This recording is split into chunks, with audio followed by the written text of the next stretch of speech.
हाँ, तो चलिए आज की इस वीडियो में देखेंगे जो समाजीकरण एक प्रक्रिया है उसके प्रमुख संस्थाओं संस्थाओं का कहने का मतलब ये है कि वे कौन सी एजेंसीज है जो इस समाज किसी भी एक बच्चे को समाजीकरण करने में, जो समाज में लाने में, जो समाज के एक प्रमुख व्यक्ति के ये ताकि वे गिने जाएं समाज में एक प्रमुख व्यक्ति के रूप में। तो इस रूप में लाने के लिए उसको कौन कौन से पहलू हैं, कौन कौन से एजेंसी इनको सपोर्ट करता है, उसी को यहाँ संस्थाएं कहा गया, यानी कि अभिकरण। हम जानते हैं कि जो समाजीकरण है एक जटिल प्रक्रिया है। जो समाजीकरण है इसमें किसी व्यक्ति को, बच्चा को समाज में लाना बहुत ही जटिल प्रक्रिया है। तो ये विभिन्न संस्थाओं की भूमिका होती है। ये इसमें जो बहुत सारे संस्थाओं यानी कि एजेंसीज की भूमिका होती है जो निम्न है। सबसे पहला जो संस्था है वो है परिवार। तो जो समाजीकरण का पहला जो संस्था है यानी कि वे जो पहलू जो समाजीकरण में सबसे अहम योगदान देता है तो वह है आपका परिवार। परिवार ही पहला संस्था है। तो इसमें क्या होता है कि जब बच्चे जन्म लेते हैं तो एक किसी परिवार में जन्म लेते हैं, तो इसलिए उन बच्चों को उन परिवार से ही सबसे पहले सीखने को मिलता है आचार व्यवहार, कैसे खाना खाना है, कैसे रहना है, रहन सहन। उसके बाद तो वे आस पड़ोस में जाते हैं। फिर आस पड़ोस में खेलने के बाद जब वो 6 साल से बड़े हो जाते हैं तब वे स्कूल में, विद्यालय में जाते हैं। फिर विद्यालय के बाद वे आगे आगे देश विदेश के बड़े बड़े संस्था और यूनिटी में अपना हिस्सा लेते हैं, एकता की भागीदारी के रूप में निभा लेते हैं। अब आते हैं, चलिए जो इसमें लिखना है कि ये जो टॉपिक है आपको बस स्मरण करना है कि ये जब बच्चा पैदा होता है वो तब समाज में गिना नहीं जाता है। तो उसके बाद जो समाज में वो किस तरह से आया, समाज में किस तरह से वो हिस्सा लिया, समाज के कार्यक्रम में वो समाजीकरण उनके व्यक्तित्व में किस तरह से बदलाव लाया, तो उस पहलुओं को समझना है। क्या क्या कौन कौन से एजेंसीज उनको बदलाव कर समाज में, सामाजिक प्राणी के रूप में बदलाव करने में कौन कौन सी एजेंसी काम की, तो उसको आपको ध्यान में रखते हुए हेडिंग लिखना है और उसके बाद उस पर कुछ लाइन विश्लेषण के रूप में लिखना है। तो जो परिवार है उसका विश्लेषण देते हैं इस प्रकार, जो समाजीकरण करने वाले संस्थाओं के रूप में परिवार प्रथम या प्राथमिक संस्था यानी कि प्राइमरी एजेंसीज के रूप में जाना जाता है। ये प्राइमरी एजेंसी है क्योंकि बच्चे जब जन्म लेते हैं वो परिवार में ही जन्म लेते हैं और सबसे पहले तो वह सामाजिक के रूप में कहाँ से सीखना शुरू करते हैं, परिवार से ही सीखना शुरू करते हैं। इसलिए समाज के बारे में जानते हैं परिवार से, इसलिए इनको प्राइमरी संस्थाएं कहा गया है। हम जानते हैं कि कोई भी बच्चा सबसे पहले अपने परिवार में जन्म लेता है और परिवार में रहकर वो माँ की दुलारे और पिता के संरक्षण के मध्य रहते हुए खाना पीना, रहना सहना, बोलना चलना एवं अन्य सामाजिक व्यवहारों को सीखता है उसके साथ साथ। इसलिए परिवार ये समाजीकरण की एक मुख्य संस्था है। इसके बाद दूसरा बिंदु पे आता है कि आस पड़ोस। जब बच्चे एक परिवार में रहकर 1 साल 2 साल का बच्चे उम्र के हो जाते हैं तब वे आसपास में टहलने के जाते हैं, आसपास के लोगों के साथ मिलना प्रारंभ कर देते हैं, आसपास के बच्चे के साथ खेलना शुरू कर देते हैं। इस प्रकार उसका दूसरा समाज में प्रवेश हो जाता है। कौन सा समाज कि एक आस पड़ोस, ये यानी कि जो समाज था परिवार उससे एक बड़ा समाज मिल जाता है। इस प्रकार आस पड़ोस की भी महत्वपूर्ण योगदान होता है। समाजीकरण की प्रक्रिया में पड़ोसियों के संपर्क में आने से, उनके संपर्क में आने से क्या होता है, व्यक्तियों में अनेक विचार आते हैं। क्योंकि जब घर में थे तब खाली माँ बाप, दादा नाना नानी इन सब के ही विचार उनको मिलता था। जब आसपास के लोगों के साथ चलना किया तो कुछ आसपास के लोगों के साथ और ज़्यादा विचार उनको मिलने लगा। व्यवहार, आचार व्यवहार बहुत कुछ सीखने मिला। उनके बातचीत के दौरान व्यवहार के नए ढंगों से वो परिचित होता है तथा उनके नए आदर्शों को सीखता है।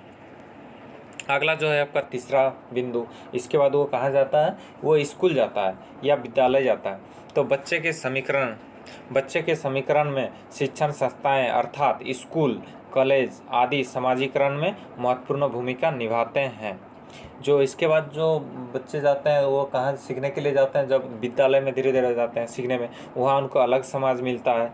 इस प्रकार उसका समाज विस्तारित होते जाता है, क्योंकि जब स्कूल जाते हैं तो वे परिवार में भी हिस्सा लेते हैं, आस पड़ोस में भी शाम को, फिर खेलने के टाइम आस पड़ोस के लोगों के साथ भी खेलते हैं बच्चे के साथ। उसके बाद कहाँ विद्यालय एक यानी कि उनका समाज धीरे धीरे बढ़ते जा रहा है। इस तरह से आपको याद रखना है। संस्थाएं अर्थात स्कूल, कॉलेज आदि समाजीकरण में महत्वपूर्ण भूमिका निभाते हैं। इन्हीं संस्थाओं में बच्चों के मानसिक क्षमताओं तथा सामाजिक क्षमताओं के विकास होता है। ये जो स्कूल है, विद्यालय है, इसमें मानसिक के साथ साथ सामाजिक क्षमताओं के विकसित होता है। शिक्षण संस्था में बच्चे के लिए सामाजिक संबंध व्यवस्थापित करने के क्षेत्र और भी विस्तृत हो जाते हैं, क्योंकि यहाँ पर वह अनेक प्रकार के बच्चे एवं व्यक्ति के संपर्क में आता है और उनसे बहुत कुछ सीखते हैं। जो इस विद्यालय में वहाँ पे चूँकि एक शिक्षण संस्था है, वहाँ पे शिक्षित व्यक्ति भी रहते हैं, शिक्षकगण, साथ ही साथ कई तरह के, कोई सांस्कृतिक के लोग, कोई धर्म के लोगों बच्चों के साथ मिलना, उनके संपर्क में आते हैं। इस तरह से उनको एक उनके मानसिक के साथ मानसिकता का भी उनके साथ विकास होता है इस प्रकार, और अलग अलग लोगों के साथ मिलजुलने का भी एक अवसर मिलता है, जिससे उनका समाजीकरण में और रुचि जगता है। इसके बाद आता है चौथा चीज़ की खेल समूह, यानी कि खेलने का जो एक समूह है उसमें भी समाजीकरण का एक बहुत बड़ा रोल प्ले करता है। बच्चे के खेल समूह के माध्यम से ही समाजीकरण की प्रक्रिया होती है। जो बच्चे उनके खेल समूह, यानी कि बच्चे जब एक छोटा बच्चा रहता है, वे क्या करते हैं, अपने छोटा बच्चा से ही पसंद करते हैं खेलना। इस प्रकार ये जो खेल भावना है, ये समूह समाजीकरण का बहुत बड़ा मुद्दा है। जब बच्चे थोड़ा बड़ा होकर घर के बाहर कदम रखता है तो उसके संपर्क अनेक अन्य बच्चों से भी होता है। वह उसके साथ खेलता है, उठता है, बैठता है, जिससे उसमें समाजीकरण की गुण विकसित होता है। यह जो समाजीकरण की प्रक्रिया ये कैसे खेल भावना से होता है, उठने बैठने से, आपस में मेल मिलाप से होता है। इस प्रकार अपने वर्ग के, अपने उम्र के बच्चों के साथ मिलने से उनकी जो समाजीकरण की गुण है वो ज़्यादा जल्दी उनमें समाहित होता है। अगला हिस्सा है कि विवाह संस्था है। अगला विवाह के जो संस्था है, विवाह भी अपना अहम हिस्सा लेता है इस समाजीकरण प्रक्रिया में। व्यक्ति के समाजीकरण में विवाह संस्था की प्रभावपूर्ण ढंगों हुए कार्य करती है। विवाह के बाद ही युवक तथा युवती को अपनी पत्नी तथा पति के रूप में अनुकूलित करना पड़ता है। जब कोई भी व्यक्ति विवाह होता है तो क्या होता है कि ये दोनों जीवन 7 जन्म के लिए कहा जाता है कि 7 फेरों में बंध गया, यानी कि 7 जन्म तक ये साथ रहेंगे। हालांकि ऐसा नहीं है कि एक ही जन्म तक, लेकिन साथ तो रहते हैं, यानी कि वे एक समाजीकरण पहलू में मिल गए, वे 1 से 2 हो गए, यानी कि अपने में ही एक समाज का निर्माण कर लिए। अगला, स्त्रियों के यह अनुकरण की प्रक्रिया कुछ जटिल होता है, क्योंकि दूसरों के घर जाकर ससुर, ननद, देवर आदि के वहाँ की रीति रिवाजों का अनुकरण करना पड़ता है, जिससे उनमें समाजीकरण विकास होता है। जो स्त्रियाँ होती हैं उनके लिए ये थोड़ा कठिनाई होता है, क्योंकि उनको नए नए लोगों के साथ मिलना जुलना, उनके रहन सहन में थोड़े बहुत हिचकिचाहट होता है, क्योंकि उनके जो पहले माँ बाप के यहाँ रहन सहन था उससे भिन्न होता है नया जगह पे। इस प्रकार जो समाजीकरण में होता है उसमें ज़्यादा विकासशील देखने को मिलता है, क्योंकि उनके जो समाजीकरण की प्रक्रिया उनको ज़्यादा करना पड़ता है। अगला छठा चीज़ आता है जाति एवं समुदाय। ये जो एक जाति, कास्ट और समुदाय, इसमें भी एक बहुत बड़ा रोल प्ले करता है कि समाजीकरण के लिए। जो जाति एवं समुदाय भी समाजीकरण के लिए महत्वपूर्ण भूमिका निभाते हैं, क्योंकि प्रत्येक जाति एवं समुदाय के लोग अपनी विशिष्ट प्रथाएं एवं परंपराएं होती है।